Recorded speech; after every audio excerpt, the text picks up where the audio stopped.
talking Payoneer, net spin, Venmo stash. Too many ways for you to run my cash. Check reparations, check reparations, check reparations, check reparations, check reparations, check reparations, check reparations, check. Yeah, well if you talking compensation, it's about that time. You get everybody. Aw, yiggity. And we back in the higgity. It is the keep it be biggity, baby. Listen, man, I'm sick of people trying to tell me and my people what to do. Sick of it. So it says, as a nation celebrates Juneteenth, it's time to get rid of these three myths about slavery. Is it now? Let's see what you got for me. It says, hold on, let me blow this up. You know I'm old now. You know my eyes is bad now. My catarrh is there, boy. You know now, my retinas. Temple Cummins stoically stares at the camera with her arms folded in her lap, sitting stiffly in a chair in her dusty, barren backyard with her weather-beaten wooden shack behind her. Her dark, creased face reflects years of poverty and worry. The faded black and white image of Cummings and from the 1937 was snapped by a historian who stopped by her home in Jasper, Texas, to ask her about her childhood during slavery. Cummings, who did not know her exact age, shared stories of interpreted woe until she recounted how she and her mother discovered that they had been freed. She said that her mother, a cook for the former slave owners' family, liked to hide in the chimney corner and the eavesdrop on the dinner conversation. And one day in 1865, she overheard her owners say that slavery had ended, but she wasn't going to let the slaves know until they harvested another crop or two. Don't that Mm.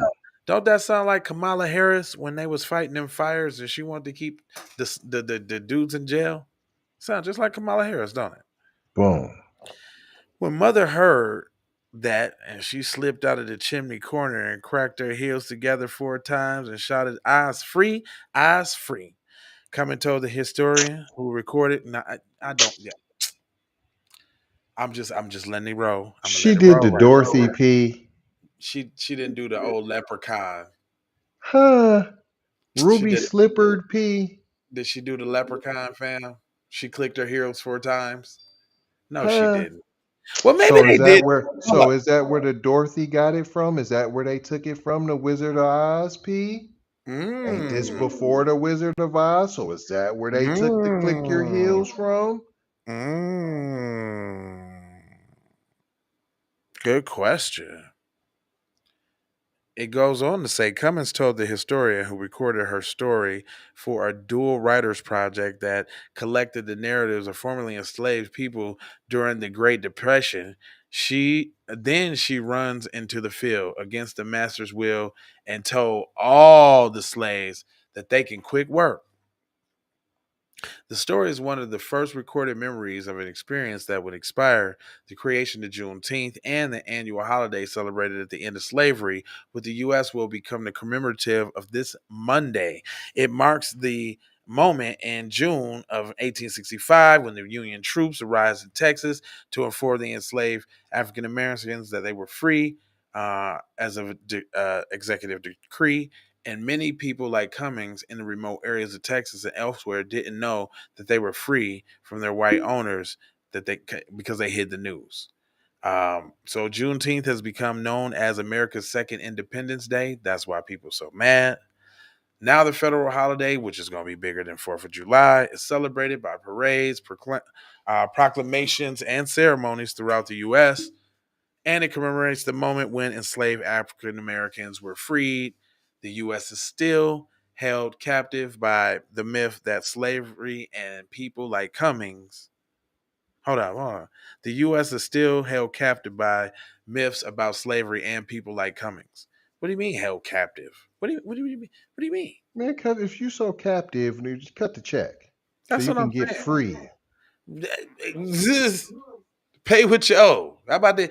Break those chains. Just get them all off. Get it off your chest. Dang. Liberate yourself. Telling you, one of the biggest myths that historians and storytellers have successfully challenged in the years is that enslaved Africans were docile, passive victims who had to wait until white abolitionists, the great emancipators, Abraham Lincoln, freed them. Black soldiers, for example, played a pivotal role in winning the Civil War. The new understanding of slavery has led to a historical shift. It is no longer proper to refer to people like Cummins as simply slaves. There's been a shift in the historical community attempting to not define the period of people by what was done to them, but the sense of their identity and become a noun, a slave, but rather than that they were in the process of being enslaved, says Tobin Miller Shearer, a historian director of African American Studies at the University of Montana. And I quote, they were slaves who did that. They were slavers who did that to them, he says, but there were more to the identity than it was being done to them. Yet other myths about slavery persist in part because the other sheer immorality and brutality of slavery, the enslavement of estimated tens of millions of African over a period of almost 4 centuries in the Atlantic slave trade was just a tragedy of such scope that it is difficult to imagine, much less comprehend. Albert J. Ruto Oh, wrote million P. over 10 million. He said 10 million people over 4 centuries. So for 400 years. It was way more than 10 million people, I'm sure. Myth number one. How you get, fam, how you get 10 million people over here, P? They didn't. On boats? They didn't. Don't They be some of them die? Dude, they would still be bringing boats over here right now to get to 10 million people, fam. Come on, fam. That don't even make sense. Dude, you You can't even. just told us we was already here, P. You just Mhm. said some folks came over on boats and was free, P. You just said that. You just traced my man's lineage back, Victor Blackwell, and you just said that they had land. You just said they could read. I thought you said slaves couldn't They read. They was didn't look, understand look. English. They They from was filing Africa. lawsuits. Filing lawsuits at the courthouse. I'm saying, would you can't have it both ways, fam. That's what I'm trying to tell you. It says Smith unearthed the narrative of a woman named Susan Merritt of Rusk County, Texas, who recounted that what happened with some people like Cummins in Texas that tried to claim their freedom. Lots of Negroes were killed after freedom, bushwhacked, shut down while they were trying to get away. Shot down while they were trying to get away. You could see lots of Negroes hanging from trees in Sabin Bottom right there after the freedom. They would catch them swimming across the Sabin River and shoot them. Mm. I thought you said she clicked her heels after coming out of the cubby hole, clicked her heels 4 times and said, Lord Almighty, I'm free at last. And then she ran out into the whoop against the slave master's wishes and yelled it out to all the other slaves, and nobody did nothing. Why they didn't shoot her? Mm. Now, there was a practice of taking away black freedom through other means, like convict leasing programs and corrupt justice systems throughout the South. A historical black historian Douglas J. Blackman accounted in his Slavery by Another Name. It says the lessons from slavery. Fam, Slavery. Hmm? fam, fam.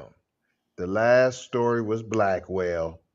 We talking about slavery, Blackwell. Now Mm. you went and got black men? Yeah. Okay, continue, sir. It says myth number two. Enslaved Africans came to America without any culture or civilization. Yeah, that's a myth. They're talking about images of half naked Africans stumbling into America's shores, blah, blah, blah, blah, blah, blah, blah. We already know what y'all think about that. Number three, enslaved Africans were brainwashed by white man's pie in the sky Christianity. Well, wait a minute. Hold on now. I gotta see what they're saying on this. In the Museum of the Bible in Washington, there is a special exhibit of an artifact that is so rare that there are only a handful of now in existence. It is what is historians call a slave Bible. It is a copy of a Bible that was used to British missionaries to convert enslaved African Americans. Published in 1807, the Bible deletes any passages that may inspire liberation. About 90% of the Old Testament, is missing, along with half of the New Testament. They literally blacked out portions of the Bible that had anything to do with freedom, anything to do with equality, anything to do with God delivering folk, he says. The theology professor said from California. There is a misconception that Christianity was successfully used to create docile slaves who were conditioned to heed the New Testament passage, such as slaves obey your earthly masters, Malcolm X declared. Christianity as a white man's religion used to brainwash black people to shout and sing and pray until we die for some dreamy heaven in the hereafter, while the white man has his milk and honey in the streets paved with gold right here on earth. But historians like Harris say most slaves disdained that type of Christianity and that was taught to them. Many instead discovered those missing passages in the slave Bible, such as the Old Testament of God fearing Israelites from Egyptian capacity. It was no accident that many black leaders who led freedom struggles, from Nat Turner to Reverend Martin Luther King, were Christian ministers. Instead of Christianity being a religion of African oppression, many interpreted it as a religion of freedom, Harris said. But wait a minute. I'm a little confused. How did they get access to the other Bible? If they took all of that out and they say, like, well, okay, so they had the slave Bible the whole time until what? After slavery was over, and then they got a hold of the real Bible and then start finding the other passages that they could have used while they was in slavery for their empowerment? Is that what I'm getting? I got one even better. Come on. I thought they couldn't read and write, so how'd they read the slave Bible? Well, did you see A Birth of a Nation and Nat Turner joint? You know I ain't. Okay, Birth of a Nation, Nat Turner movie was good. And the movie was Nat Turner was a preacher on the plantation. And they would pick one nigga out that they would teach how to read and give him the book to read them scriptures to them. That's what Nat Turner was. So not everybody could read, but the slave owners would gather all of their little slaves up and put and make church and sit there and watch him in church while he read, like they said, those passages like obey your slave masters and the hereafter and all of that. That's what it depicted in the movie. So one person could read, and a matter of fact, they used to take um, Birth of a Nation. What's up? I forgot what I just said his name was. Nat Turner. They used to take the slave owner that owned Nat Turner used to take him around to different plantations for Nat Turner to preach to the other plantation and the other slaves when they wasn't acting right. That was his job in the movie. And then what happened was they little white, I think it was like they little white daughter or something was kind of feeding him the other knowledge. And then that's what he started to rebel on. Like the other passages he started to get. Oh, here He we got go. The Great White Hope. well, yeah, yeah. If it But wasn't for her what giving feeding him the other knowledge, he would still be lost. yeah, so I didn't even see that, but you're right. It was something like that. And don't quote me on that if that's not exactly how the movie went. But I'm trying to make sense of it now that they actually explained that there was two different Bibles. And I'm like, okay. No, no, no. Actually, that makes a lot of sense because they was paying him to go around to read the slave Bible, and the slave Bible didn't have the revolt stuff in it. But he had got that knowledge from, like you say, the white savior in the movie. I think that's how it went. It says That's a question that no holiday celebration can answer, but one historical debate has been settled. Even if the stories of the formerly enslaved are forgotten by history, we live in a contemporary America that is profoundly shaped by how it resisted the cat. Now, hold on. What you mean, even if? What you mean? Who said anything about forgetting anything? Right. See, that's what they want to leave you with. That's how they want to, even if you guys forget about it. Like, how? Right. They just Let's can't just resist. forgive and forget the whole thing. It ever happened. Hmm. Yeah, as soon as you cut that check. Listen, I ain't going to hold you, but I'm going to hold you for just coach about being on code. And you should know what you're celebrating and what you're celebrating it for. I need you to go ahead and share this to all the people that need to see it. Comment your vomit, like for the spike, subscribe if you're live. This is where you share that. Don't be scared of that. Don't be a scaredy cat. You know what I'm saying? And I got 4 words for you: love, blessings, and aloha.